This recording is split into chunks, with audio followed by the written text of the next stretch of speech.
Now, retirement is the ideal time to set off on long-awaited adventures. But retirement, while being on a budget and on a fixed income and traveling, can be a little bit challenging. So planning is absolutely key. So one of the things you want to do is assess your travel readiness. So you really want to know are there any health issues, any health concerns? One of the things you want to make sure you at least consider is travel insurance. Travel insurance is very useful for seniors. It could be more costly, but they're actually more apt to use it. Whether that is you need to reschedule for a medical situation, or just understanding that your Medicare likely is not going to cover you for health insurance needs while you're overseas. So it's important to understand your medical insurance and what it does cover while you're overseas.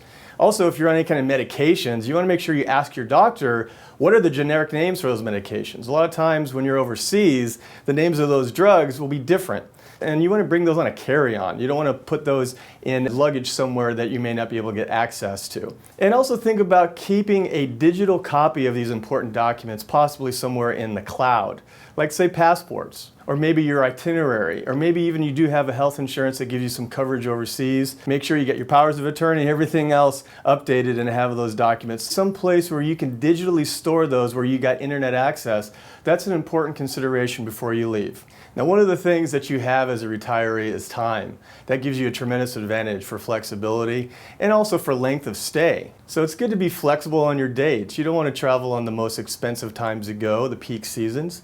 And also you want to maybe avoid traveling on the weekends. Pick your days wisely. If there's a good discount that pops up, and if you've got flexibility on your schedule, take your time, be able to stretch your legs out, really get to know a city. That usually brings down your overall cost per day. And it also opens up some advantages that maybe you don't have.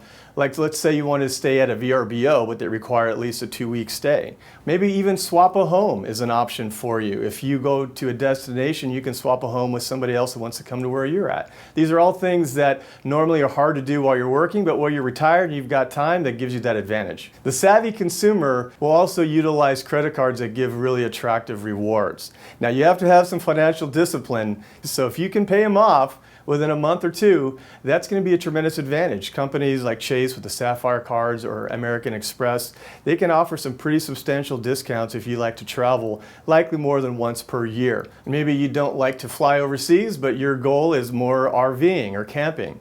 Maybe you just want to rent an RV for a couple weeks and cross the country and go to some of our national parks. Sometimes they can be really packed, but again, you've got the advantage of time. Understand the scheduling difficulties that may be and be able to navigate that yourself. You can do RVing and camping in other countries as well. I've had clients and even relatives that have done this sort of travel in places like New Zealand and Norway, and actually can be very affordable if it's well planned out.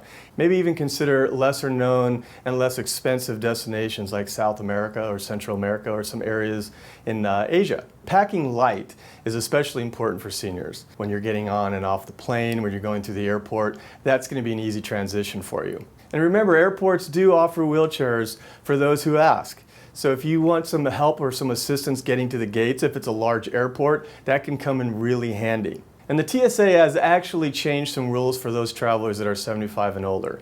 They do not require you to remove your shoes or to remove a light jacket. So those are just a few tips for traveling in retirement. If you need more help or assistance on how travel can fit into your retirement plan, contact Pure Financial.